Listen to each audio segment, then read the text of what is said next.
Welcome to the channel, guys. We are back again, and today I'm going to be talking about Widian London, so stay tuned for that. And if you like the content, hit that like and subscribe button. Really do appreciate it.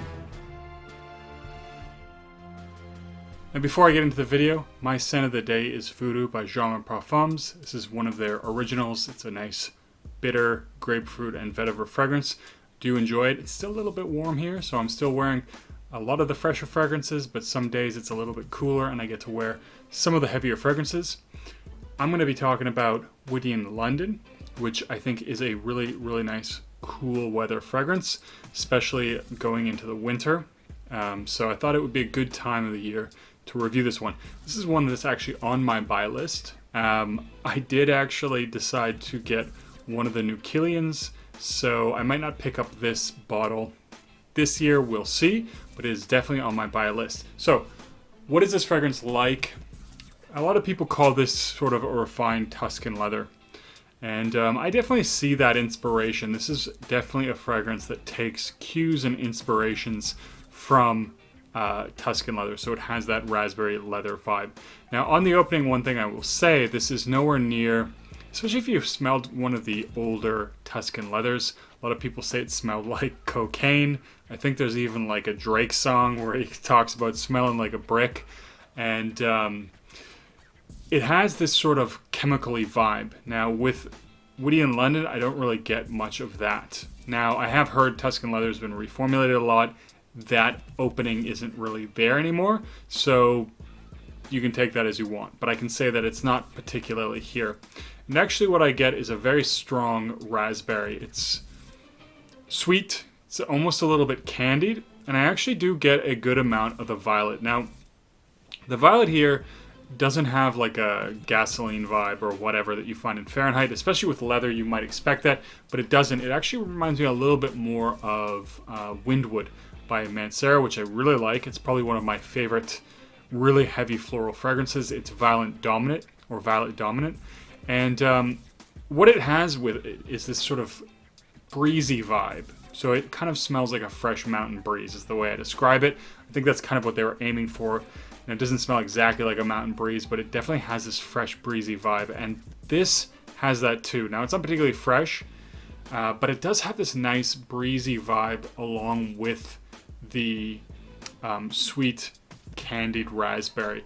Now the raspberry is way more prominent than the leather in the opening, but I do get the leather in the opening right from the get-go. It's definitely there.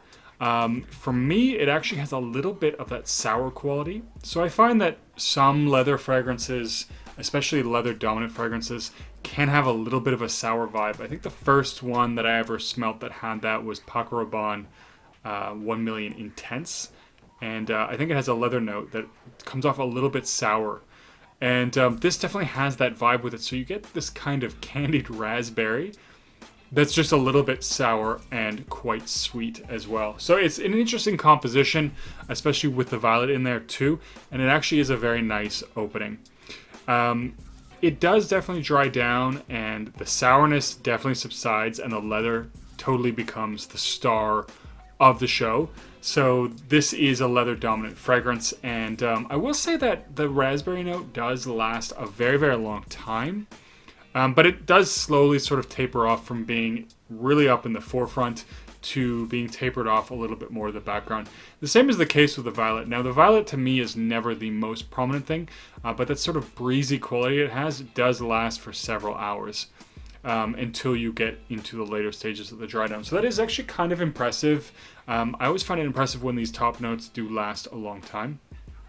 And I definitely get those vibes. The one thing I should say about this one that I found a little interesting, or maybe not interesting, but a little bit surprised, is that although a lot of people say they smell oud, I don't really get any woodiness from this one. It is dominated by that sweet leathery vibe. And unlike something like Royal Leather, which is a leather oud fragrance, where it definitely becomes a lot more woody, I don't get that as much from this fragrance. So, although this does have oud as a listed note, me personally, I don't get a lot of it. I get the raspberry quite a bit, a nice candied raspberry, a very potent leather that's very smooth, The whole fragrance is blended very well, and it's a very, very smooth fragrance that does open up a little bit sour. And then you have, of course, the breezy violet. Now, the differences between this and, say, Tuscan leather, I find this one to be a lot more refined, a lot classier in some sense. It's not as rugged. So, and I am talking mostly about older Tuscan leather. I haven't smelled it as much recently, and I have heard it's been reformulated quite a bit, at least a couple times, so it's not quite what it was. But in the opening, originally, it was very, very rugged fragrance, which is good. It has its uses in its place. This one is a little bit more refined, a little bit more gentlemanly, and definitely easier to wear and a little bit more mass appealing. So I do really like this one. The performance in this one is actually really nice as well. So the longevity, I would say I do get about 8 hours. Now I'll say the projection on this is actually almost a little bit deceiving. So what I find in the air is that this one is fairly subtle. So some fragrances, they project a lot and they really dominate to the case where people are either being choked out or every breath they're smelling the fragrance. To me, this is more something that is a little bit lighter. Like, it has a very nice sillage, but it's smooth. So while it does project really well, it isn't the case that I find it to be overwhelming. It's the sort of thing that you get whiffs of now and again. And for me personally, that's more or less my ideal projection. In most cases, that's what I usually would reach for. I mean, depending on the scenario, depending on what you're doing, but for most indoor things, that's kind of what I like. Something that isn't super imposing, but it is definitely a projector, and people are definitely going to notice it. And so I think this one does that really well. And I think that lends itself to being a little bit more gentlemanly. Of course, I think something like Tuscan leather you can easily wear in a suit. This also suits that purpose. It is a little bit luxurious feeling, so I think it isn't as good of a casual fragrance, although especially on a cooler day if you're going out and about. I mean, personally, I kind of just wear whatever I feel like. And I will be honest, although certain things may suit certain occasions, if the mood should strike me, I will wear virtually anything that appeals to me. But anyways, ideally, or if you want to think conceptually how this one is, it is a more refined, more luxurious fragrance, and as such, I think it is better suited for formal occasions, perhaps like work things, especially if you are higher up, because it does smell classy and luxurious, and it does smell very expensive. So I think it does that very well. Something with a man in a suit, someone very refined. I mean, I think this is sweet enough that, a lot of people could wear this. It isn't definitely something which would be necessarily a very mature fragrance, although I don't see this being really a teenager's fragrance. I think anyone up in their 20s and up could easily wear this in the right situation without much of a problem. Like I said, so that sweet raspberry vibe that it has and the more subtle nature of the projection, I think makes it a little bit more mass appealing, a little easier to wear. It does also have good sillage, I should say.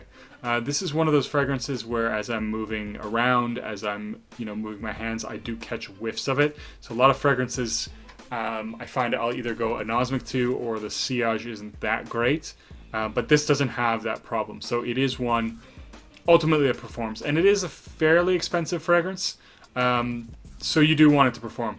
The one other bonus I would say to Widian London is that it does have beautiful presentation. So I just have the decant, but the bottle should be on the screen. Really do enjoy the bottle. It looks very pretty, very nice, sort of sapphire blue, deep blue kind of a vibe, and the shape is very aesthetic. So that's one of the things that actually drew me to the brand of Widian. And this is probably the one I like the most. I do want to try out New York. It does sound quite good, like a very nice gourmandy fragrance. I've tried other fragrances of theirs. Liwa, for example, which is I should do a review on that. It is kind of like Baccarat Rouge. It's one of those fragrances, and although I don't get that sort of Band-Aid vibe that I get with Baccarat Rouge 540, I do find it to be really cloying. So at least last time I tried it, I wasn't a huge fan of it. I also find them a little fickle with fragrances, but I will try that one again for sure and do a review of it. But anyways, I think I'm going to cut the video there. That is it for Widian London. Still on my purchase list. I might get it in this coming up year in 2021 because I think it is a fantastic winter fragrance. And we'll see. It is one I would like to get into my collection. Have you tried anything from Widian? Leave a comment down below. Let me know. If there's anything you think I should check out from them, also let me know. Anyways, guys, that's it for this time. Don't forget to like and subscribe. And I'll see you guys in the next video.